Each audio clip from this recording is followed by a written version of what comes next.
Welcome to a special edition of My Wildlife Year. For week 5, I had a chat with Ash Whiffin as part of my week 5 episodes, but we chatted a lot more about that actually. I probably chatted more than she did, so I thought it would be really good to actually show a bit more of what it was we talked about. So here we go for the special episode of My Wildlife Year. Hi, Graeme. I'm so sorry I'm late. Trying to juggle. I can't hear you. Have I got my homeworking? Yeah, I have. Hold on. Right. Can I hear you now? You speak. I hope so. Yeah, I can see you. I can see you now. You're just not moving. Yeah. Hope you weren't in the waiting room too long. I was busy sorting out my accidental mealworms. Oh yeah, I heard about this. Yeah, it kind of happened. I got them. I only had one bat in last year. Yeah, it was just one in last year for sort of rehabilitation. It was grounded, and I bought some mealworms, and I thought I'd used them all, but obviously I hadn't. Some of them hatched out into adults, and I never looked at them again. Some of them hatched out into adults, did what beetles do. I laid lots of eggs, and I've now got. I just sort of happened to come across them a couple of weeks ago, and I sort of went, "That's moving." And I looked in. There's lots of wee mealworms just going about. So I've now got. I don't have to buy any for this year. Well, assuming I get a bat in, but they seem to turn up. I mean, since I've been here, I've had one turn up in the school, and someone else just sort of phoned me about a bat that they had found that was grounded. So anyway, how are you doing? You are the bat doctor. Yeah. How are you doing? Yeah, fine. I'm really sorry if my internet connection's dodgy. I have disconnected the other devices, so hopefully it holds out for us. Okay, no problem. Right, I've actually already sort of recorded a wee bit of just saying what I'm doing, and that I'm going to be doing some interviews possibly throughout the year. Depends how today goes, and introducing you. But all I've just said is who you are. So we'll start here and go a bit more, not formal, but it's not going to be that formal, but that. So yeah. Sure. Hi Ash. So do you want to just do a wee bit of an introduction to yourself? So I'm Ashley, or Ash, and I'm a curator at National Museum of Scotland, and I'm an entomologist. So through my work, I manage an insect collection, but insects flow throughout my spare time as well. So an entomologist never really stops looking at insects. So I entomologize for work, but also in my spare time, I volunteer and run a national recording scheme on carrion beetles, because carrion beetles are my absolute favourite. So I can often be found doing kind of gross little projects, putting out dead mice and trapping beetles. And yeah, hopefully we can chat more about carrion beetles today, Graeme. Oh yes. Yeah. So yeah, because actually that's one of the reasons why I've got you on, because a couple of weeks ago on My Wildlife Year, I did a wee review of this book, which has never been that far. I have to, and I'm not sort of saying this just because you're here, that it's not been very far away from me, because it's such a lovely book, and it's a lovely read as well. And although I'm not an entomologist, I come across carrion beetles. I've always come across carrion beetles because I do a lot of live trapping. I think because we put dog food in the traps, that maybe attracts the carrion beetles in. So carrion beetles quite often turn up in mammal traps. And I just got into moth trapping last year, and I've had at least one carrion beetle that asked you just to ID, confirm the ID for me. So I'm hoping that I'll get a few more of them this year, especially because I've just invested in inverter and battery, so I'm actually able to, rather than just run off the mains in my garden, I'm able to hopefully obviously restrictions permitting, get out and about and maybe sort of like get some more carrion beetles as well as some more moths. So do you want to tell us how this book came about? Yeah, thank you so much. It's been a crazy whirlwind the last few weeks with it coming out. Been working on it for so long that now it's actually here. It's really strange and exciting. The book came about because through the entomological community, I met Steve Lane, and Steve Lane is a fantastic coleopterist specialising in beetles, and he runs another recording scheme. So his recording scheme focuses on the Hysteridae, which is the clown beetles, and he already had this plan to write an atlas. And we got chatting because he'd loaned specimens from the museum to extract records. And he said, Ash, you know, you do sylphids, I do hysterids. There's quite an overlap in their kind of habitats and niches. So, you know, would you be up for teaming up and doing this together? So it's kind of an unusual pairing in that, you know, taxonomically, these two groups are separate and they look quite different. But because if you're out recording carrion beetles, you might encounter clown beetles as well. It's quite a good pairing to kind of encourage people that are maybe recording sylphids to start looking at the hysterids as well. So that's how it happened.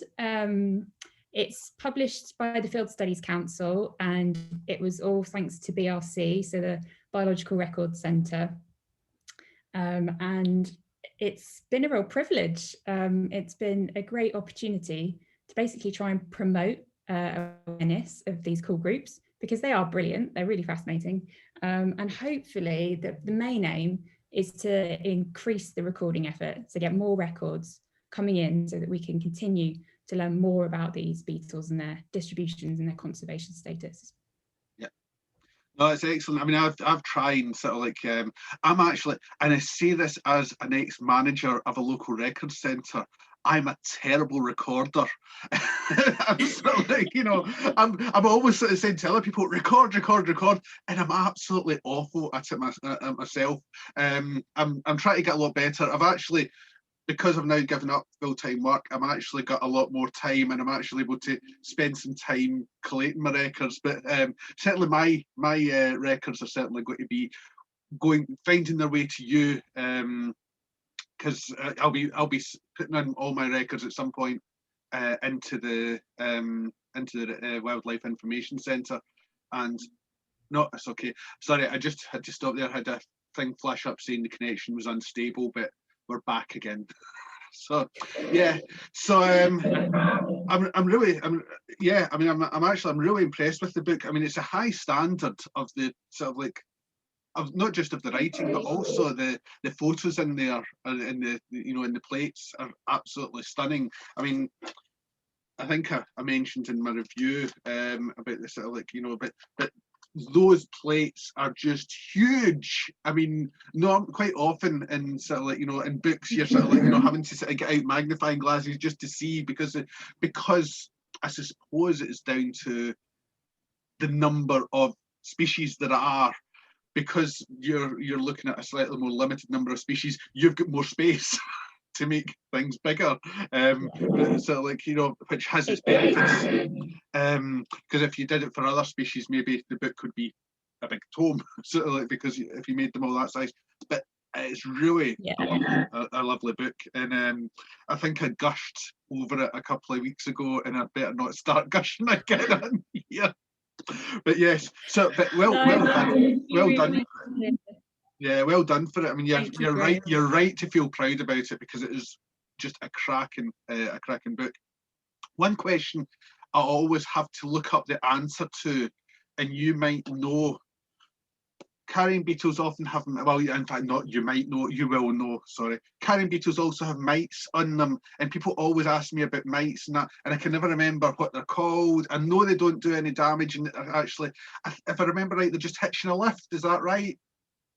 Yeah, that's the general this. So these mites, I don't identify them to species level myself, but they are generally termed phoretic mites.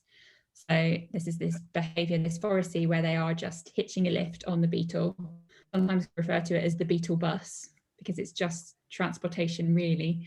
So these mites are also interested in carrion, and they will be predating on any fly eggs and larvae that are already on the carcass that the beetles have found. So they kind of have the same drive to go and find carrion, and because the mites are feeding on the kind of competition of the beetles, this is thought to be, you know, a beneficial thing. So the beetles potentially don't mind giving these mites a lift because it will help eradicate some of the competition. But that being said, there is some research that has found that these mites are capable of also feeding on the eggs of burying beetles too. So it's a little bit of a grey area, a little bit more research needed, but on the whole, they are believed to be beneficial.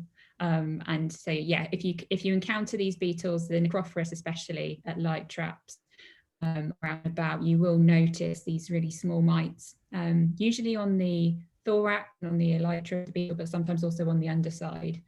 And the beetle can usually fly around and move quite easily with them, but you will sometimes come across some that are absolutely covered.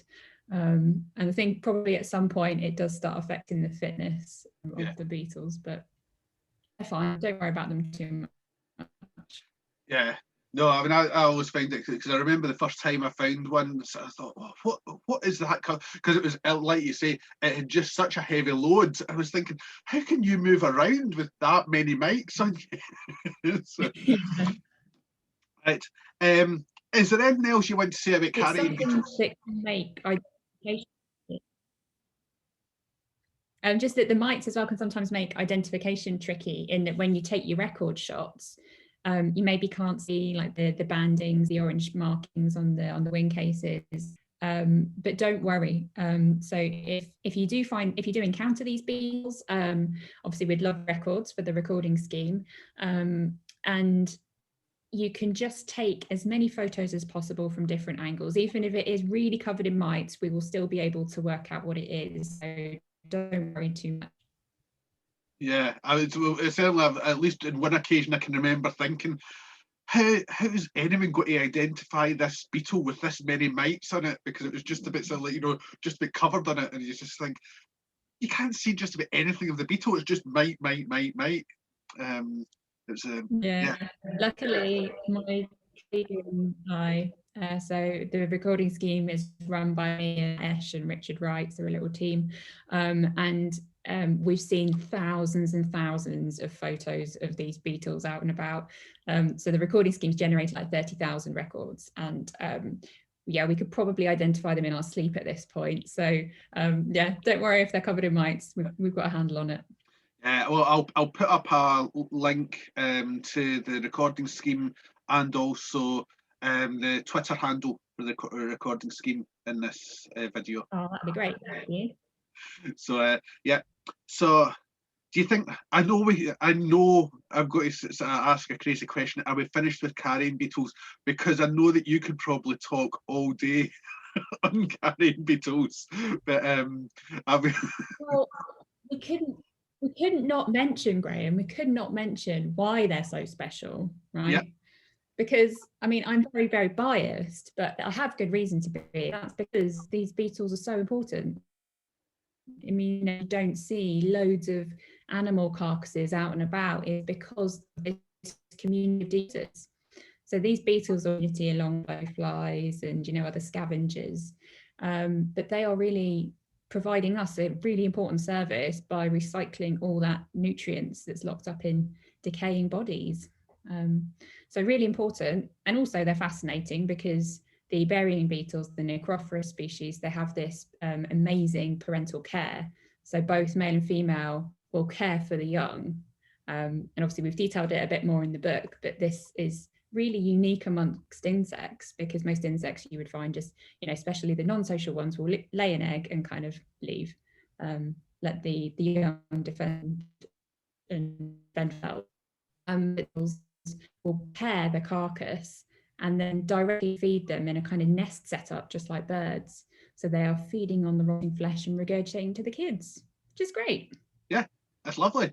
I also find them, and not just the sort of like the ecosystem service they provide, I also like the service they provide to me, because I have on occasion left dead mammals out, sort of quite sizable ones, so not ones that they could really bury, actually have gotten, thanks to not just carrion beetles, but lots of other sort of like invertebrates as well, got some nice jawbones of a pine marten.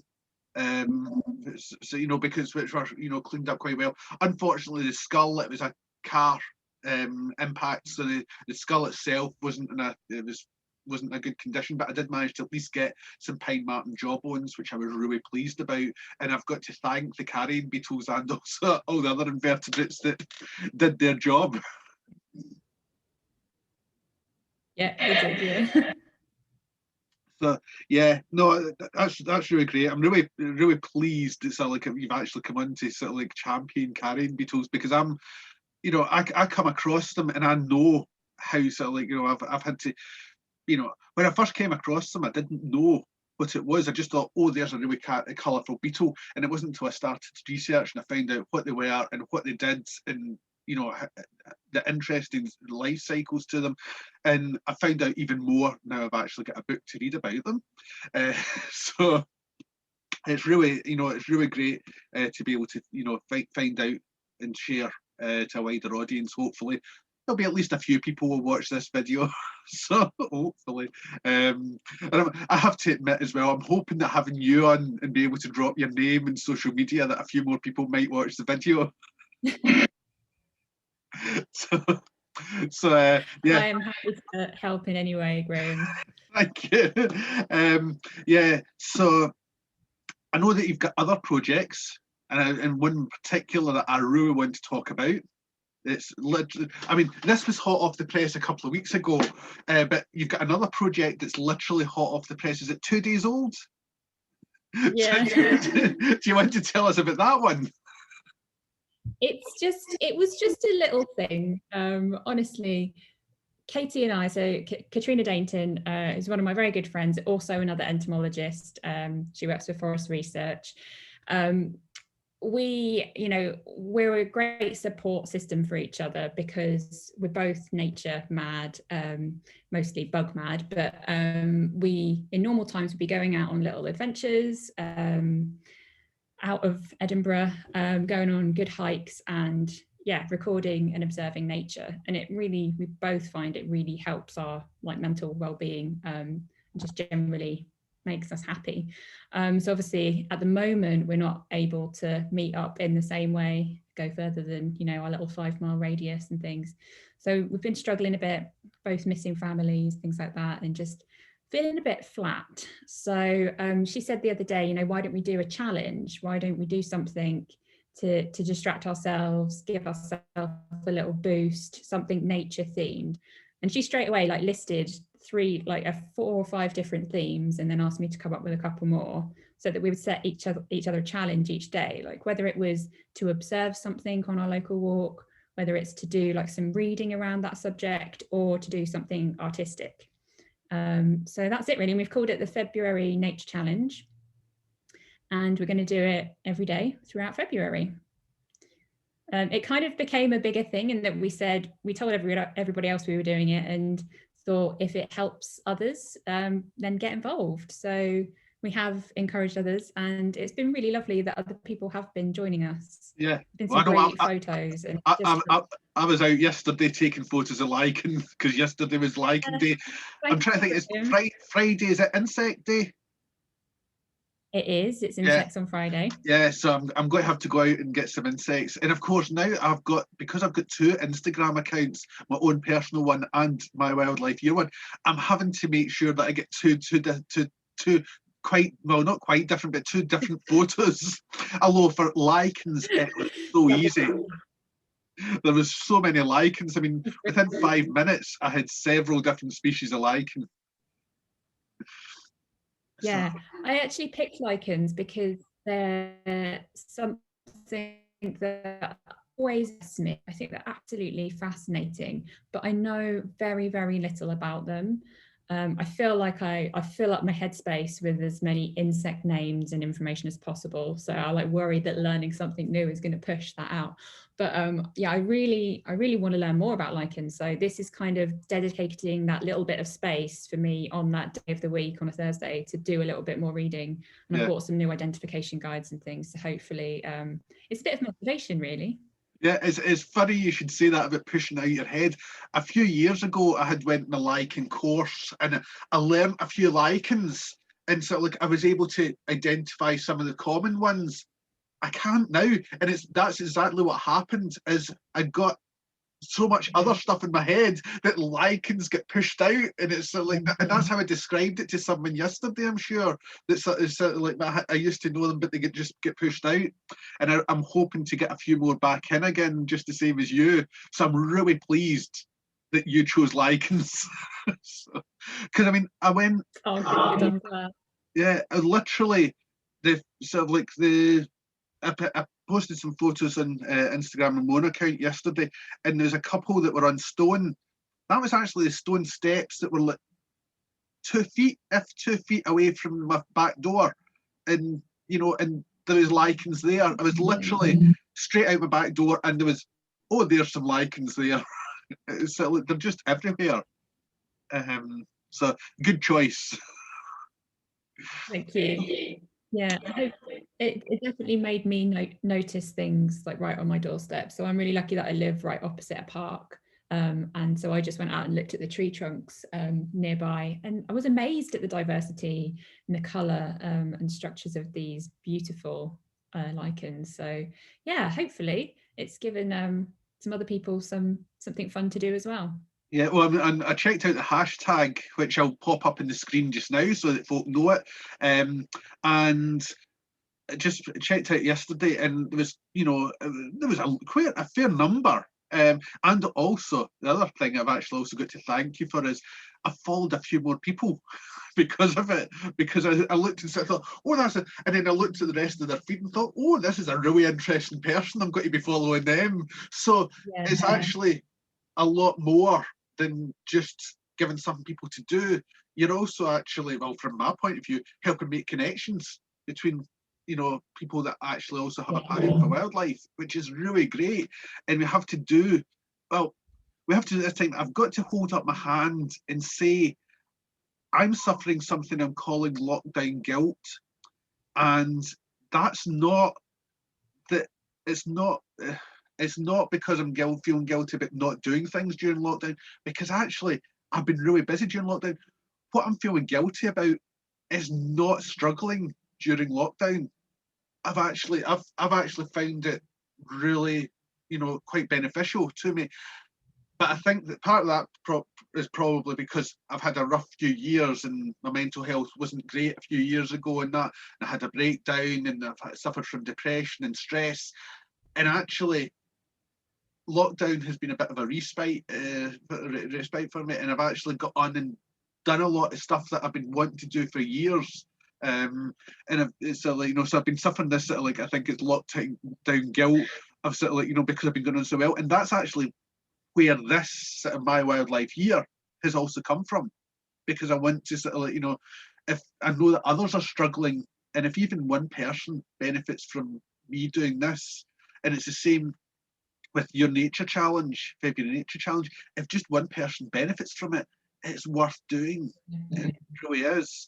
And I don't think you're alone, Graeme. There'll be loads of people feeling the same as you there. And I think it's brilliant to have these silver linings, really hearing positive effects, you know, through this whole situation is really, really good.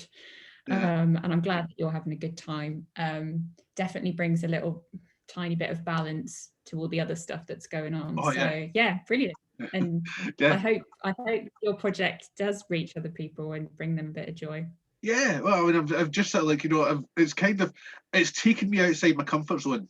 I am not happy at all in front of the camera. I'm normally the person who's shoving the other person in front of the camera. You go ahead. So, several times over my career, television cameras have turned up somewhere, and I've went, right, you're going. I mean, even my first job, and conservation for the Scottish Wildlife Trust, Borders TV turned up, and I just went to one of my trainees, right, Matt, you're in front of the camera, you know, and I said, it'll be good experience for you.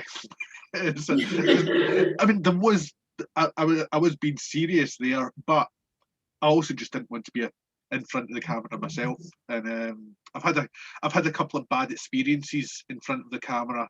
I once, a few years ago, was asked to launch a project, and I got this has nothing to do with what we're doing. This is like what we're actually talking. We went off the tangent, which is that. But anyway, I was asked to do a project and launch a project. And Borders TV came down and they said, like, I was interviewing them and they said, oh, can you take your glasses off because we're seeing the reflection of the light and all that in them. And I can understand that because I've put a light up here just to give a bit more light, because this is quite a dark room. And if I put the light in front of me, it's sort of like, you know, you can actually see the halo of the light on my glasses. So I can understand where she was coming from. But she got me to take my glasses off, and I can only see there clearly. After that, it becomes, so I'm doing an interview with her, sort of like trying to work out exactly where her eyes are, so that it's like, so that I'm actually sort of like, you know, talking to her. And I managed that kind of, although I did look a bit sort of like, you know, dazed, sort of like, you know, sort of like, what's going on? I can't actually see clearly.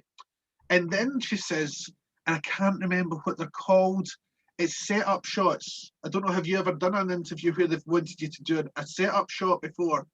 It'll be where you'll have seen them on TV, where you'll see them walk down towards the person, or sort of like, yeah. So she said, yeah, we'll have you walk down this path towards me, and that. So I went back up and I put my glasses on. At this point, and I started to look down. She said, oh, no, you have to take your glasses off, because the interview's without the glasses. So I'm literally sort of like walking without the glasses like this, because I literally cannot see where I'm putting my feet. And it wasn't totally uneven ground, but it certainly wasn't even. And it was sort of like, you know, I was worried about sort of like, you know, going over my ankle or something. It was just sort of like, why do this? So that actually put me off doing it. So I'm outside my comfort zone doing this, but I'm actually really enjoying it as well. It's sort of like, you know, yeah.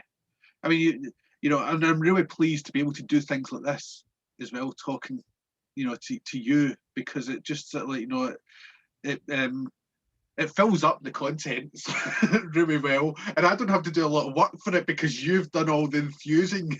So like, but yeah, I mean, it's really nice to actually get another face on and actually, you know, talk a bit about that, because that's actually something that, you know, the one thing I have missed is actually talking to other wildlife enthusiasts. Because we just sort of like, you know, we meet up all the time. I mean, I can't even remember when we first met. I mean, it must have been through when I was at the Wildlife Information Centre. Yeah, I definitely came on a couple of your back walks, which were amazing. Love them. Yeah, I remember you being in the back walks. Yeah, so great conference. Yeah, I can't remember what came first, when we actually first physically met. It's you know, yeah, but so like but we meet up. You know, wildlife people meet up all the time, and sort of like, you know, and we'll just get together and chat and that. And it's the one thing that I really have missed, and this has been really lovely. So like, you know, this is actually sort of like, you know, cheered me up no end, because I'm saying I'm coping okay. This is something I have missed. It's just sort of like just the chat and the banter, and you know, sharing stories and that. I don't know how many stories you've actually shared. I know I've, you know, it's one of my problems is I talk a lot. It's sort of like, so. It's good. Graeme, you were right about, you know, Instagram, social media in general being a really brilliant way of, you know, connecting with other like-minded nature enthusiasts. I think it's such a great tool. There is some really interesting people out there, and people that do like social media really, really well, so tell these fantastic stories that I really enjoy just switching off for, you know, 20 minutes having a scroll through and learning something and following some new people. Yeah, it's good fun. Yeah, I mean, there's some out there. I mean, I've followed quite a few people. Some are, the majority of the wildlife. I mean, there's a couple that are less wildlife and they're more just sort of like outdoorsy. They might talk about that, but I mean, there's just such a variety there as well. It really has, and and it's. I think that's certainly, I've found social media has helped a lot, not just in current times, but in the previous years, if I've been having sort of like rough times and that, there's always something on social media. You have to watch because social media is a double-edged sword. You can read some stuff and think, oh, I should be doing that and that, but there's also lots of really positive stuff out there that you can learn from and get support from. Yeah, no, that's excellent. So I'm trying to think whether there's anything else. One thing I do need to ask you to do is send me a photo of your February Nature Challenge, because I want to put it up in the video. Yes. With the hashtag and stuff like that. Yeah. We'll put that up. Yeah. So. And I can send you beautiful photos as well if you want, Graeme. So send me what? You went a wee bit robotic there. Some carrion beetle photos. Oh yes, I can send you some of the. Yeah, as I walked in here, I thought, I've got to remember and ask Ash to send me some carrion beetle photos as well, and I forgot. By the time I was walking in here, then dealing with all the connection problems, I completely forgot. But yeah, no, that's been really great. It's been really nice talking to you, and it's just nice to see. Yeah, you too, Graeme. Yeah, I mean, it's nice to see. I know that obviously,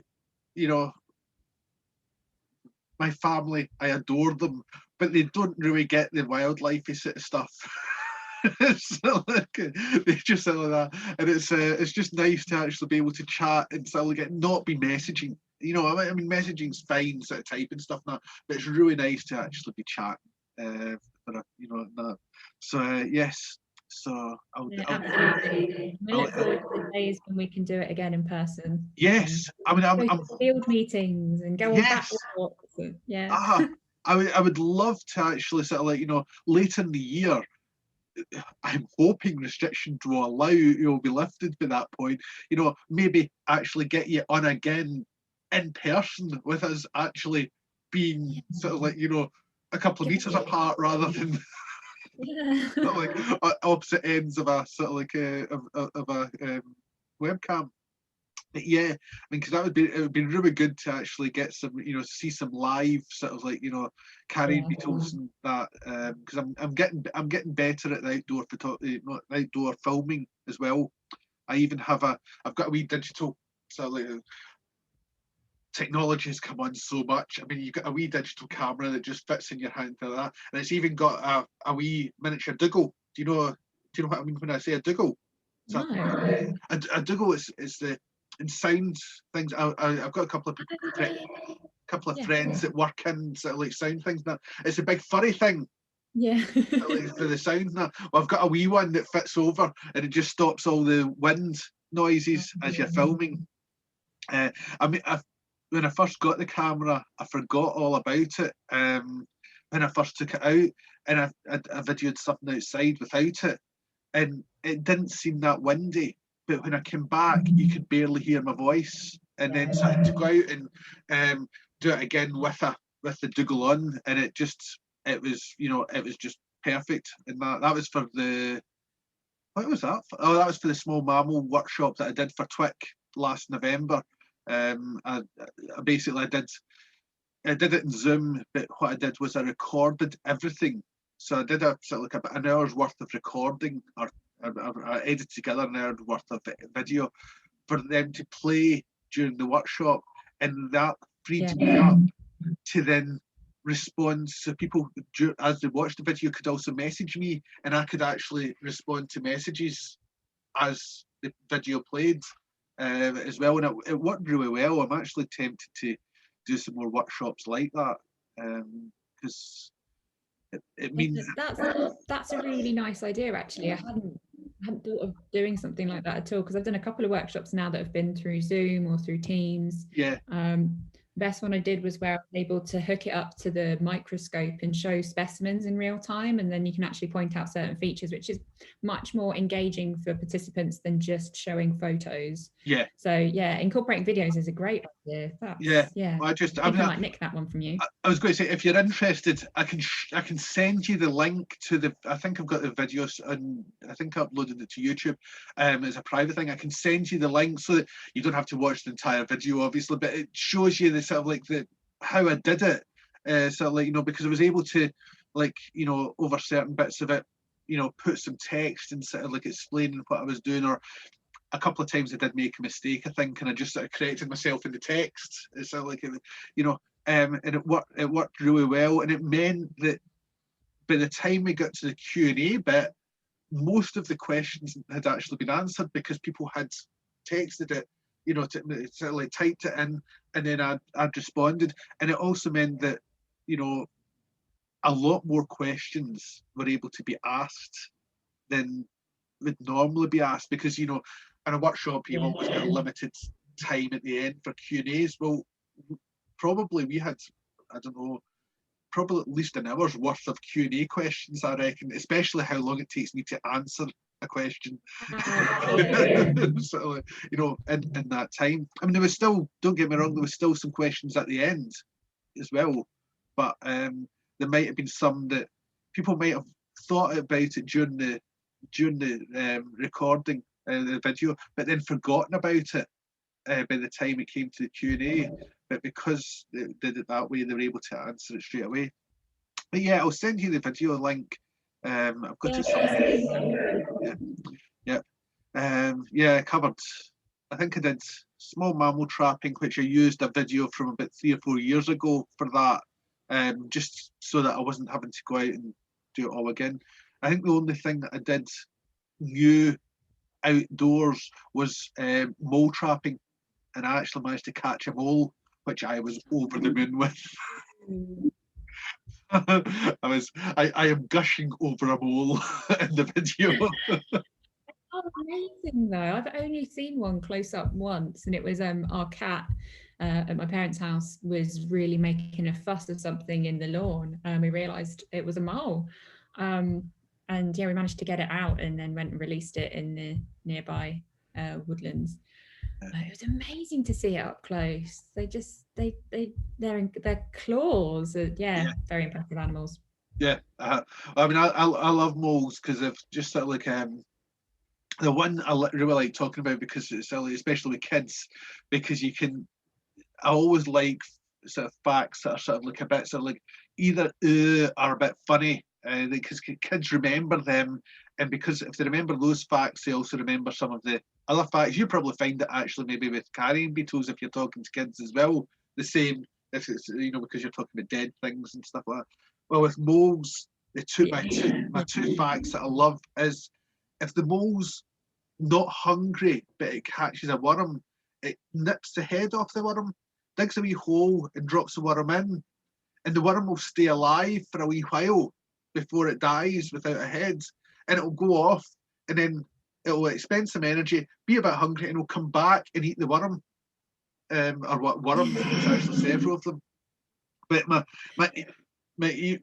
favouriteest one is about hairy bums, and basically moles have, so like, see where they're going underneath using their whiskers, but they've also got hairs around their tail and their bum that also, so that when they're reversing, they can feel where they're going using those hairs. So it's like, you know, so as moles feel where they're going with their hairy bums. It's like, you know, kids just love that. It's like, oh yeah. So, definitely. Yeah, I think that's why another reason why I love carrion beetles and also dung beetles, because they have that kind of ick factor.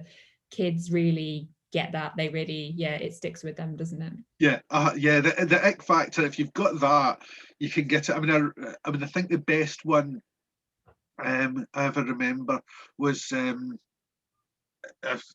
kid from we're going back several years. It was it probably wouldn't be called this now, but it was a special unit, sort of like for sort of like additional needs. And this group came and they went once a week to this special unit, sort of like in one primary school, but they went from several primary schools to there. Now, so this is a like group were here, we're at a country park where I was working at the time, and I was talking about bat boxes, and it was a sort of like the old traditional ones where it was sort of like, almost like a blue tip box, but not with a hole in the front, but with a slit at the back. We don't really use them now, but there had been up to sort of like, I think it was 120 odd recorded in bats in one of those boxes with the record, although they weren't actually that well used, in general. And I said to the school group, how many do you think you could get in here? And this boy his hand shoots up and goes, over 100. And the teacher, to my amazement and sort of like quite actually annoyance as well, went, shush, don't be silly. And I went, no, he's right, it's over 120 in that. He says, I knew that. I was here with, and he mentions another primary school that he actually goes to the other 4 days of the week. He says, I was here a few months ago and you were telling us all about their poo and how the poo crumbles. And you told us about how many could go in one of those bat boxes. And I said, yes, it works.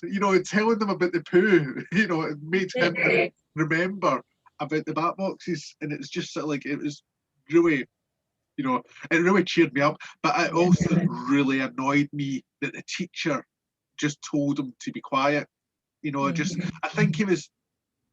I think he was probably one of the ones that was the most disruptive, but that really didn't excuse the sort of like, the reaction to that question, because he was answering a question in his view with the right answer, which it was, and quite sensibly, but he was getting told not to be silly. And it's like, so I'd literally just jumped in and said, no, he's bang on. It's sort of like, it was a bit of a shame. Anyway, I've just realised we've been talking for probably about 45 minutes now, so I think I've probably got enough. And you probably have enough to. You probably have work to do today as well. By the way, I've got to say before you go, have you not managed to get any invertebrate themed curtains? No. I mean, you've got a wall hanging and a cushion, but the curtains just let you down. It would be a bit much, Graham. My poor partner, who is not an entomologist, has to suffer with all my my crazy homeware that's insect themed. So if it was curtains, that might be one step too far. Yeah, well, it's sort of like it's, I mean, I kind of sort of like I get that. My wife has to put up with sort of like people turning up with animals, sometimes alive, sometimes injured, sometimes alive and injured, and sometimes dead at all sorts of hours. We had, because she's a minister, obviously people might turn up late at night with, because they need sort of like, the minister, the local minister. So a few weeks ago, the doorbell went at 11 o'clock at night, and my wife went, thought, what is it? She went, it was someone with an injured wood pigeon. So it was just sort of like, all right, okay, it's not a sort of like a spiritual matter, it's a natural world matter. It keeps things exciting though, right? No 2 days are ever the same for you. Yeah, exactly. It's sort of like, that's I think she never knows what I'm going to turn up with. Or sort of like a couple of weeks ago, she'd been busy upstairs and she was totally oblivious to the fact that I had actually been out the house and been and rescued a buzzard. Suddenly these photos appear on of a buzzard, and sort of like I'm sending her saying, oh, look what I've got, and she's going, where did that come from? I think the I think the largest thing I've ever had was a mute swan. I turned up one time with a mute swan in my boot. Wow. It'd been injured at the side of the road, and luckily, I don't know why. Well, obviously I hadn't been to the tip for them because we couldn't recycle them any other way. I had a load of cushions and sorry, hold on. I am going to have to blow my nose because sorry, not the most pleasant thing. Yeah, so yes, we hadn't been to the tip, so I had a whole load of duvets and pillows in the bit of the car, and I found a swan at the side of the road. So I don't know whether I'd been hit by a car, but it wasn't moving very much, and I needed to restrain it. So I wrapped it in a duvet, but to keep it in place, thankfully I had my daughter with me, she set up the pillows in a sort of like, sort of cube without a top.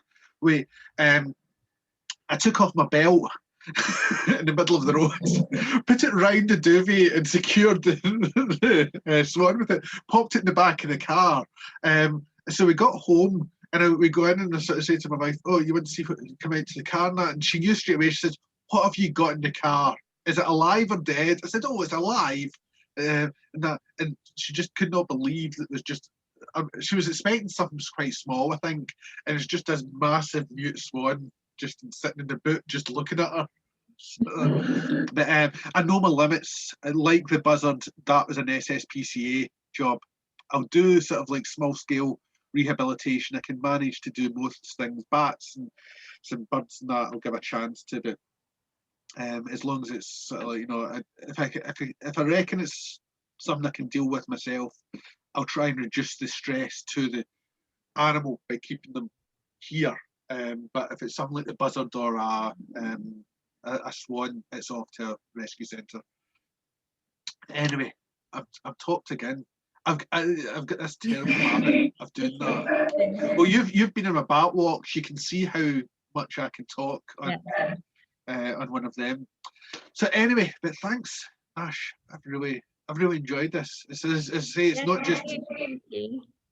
just doing it, but it's like actually just seeing another wildlife person. So like even if it's on a screen, it's just so nice. It's that. Yes, so I'll be editing this together. If you send me any relevant photos and that, I'll be editing it together probably tomorrow morning to go up tomorrow afternoon. I'll upload it tomorrow afternoon, and by then I'll then be editing my wife's service for to be uploaded Saturday evening for Sunday. I spend half my time nowadays editing. I edit my Wildlife Week videos. I edit the Sunday service for my wife on a Saturday, and then I edit a Sunday service that someone records live and then sends to me on Sunday afternoon. It's a friend of ours, and then upload it to YouTube for them, and also then extract the audio and upload it to another website so it's something they can listen to in a phone line. And then Wednesdays, with my wife's now started doing a midweek reflection, so I've now got to do to edit together the midweek reflection, which I actually have to admit I'm really enjoying because I've been a bit more creative there.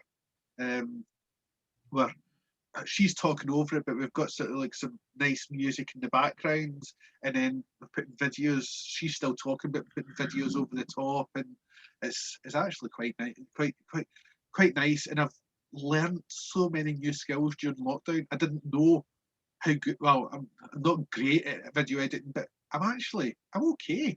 It's like it's a new skill for the toolbox. Anyway, I'm going to say again. Yeah. It keeps me busy, and it's and if I hadn't actually started editing the videos for my wife for the services, I probably wouldn't have come up with the idea of my Wildlife Year.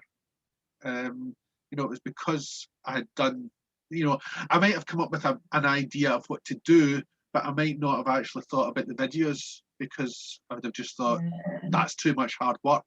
But actually, the editing. Now I've been doing it for several months. I'm actually a lot quicker.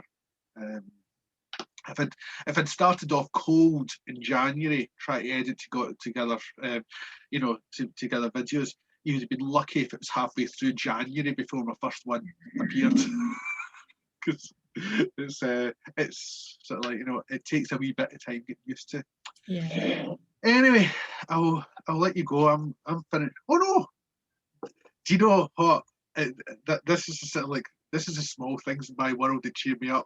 When I lift my coffee cup and I think I've finished it and I need to go and get another one, oh, there's still a couple of mouthfuls in there. Yeah. that really cheers me up. Anyway, take care, Ash, and get if you'll be in touch with things, and if you ever want to have a chat again, just sort of like about stuff, feel free. That it's that. Okay, take care. Yeah. And that would be cool.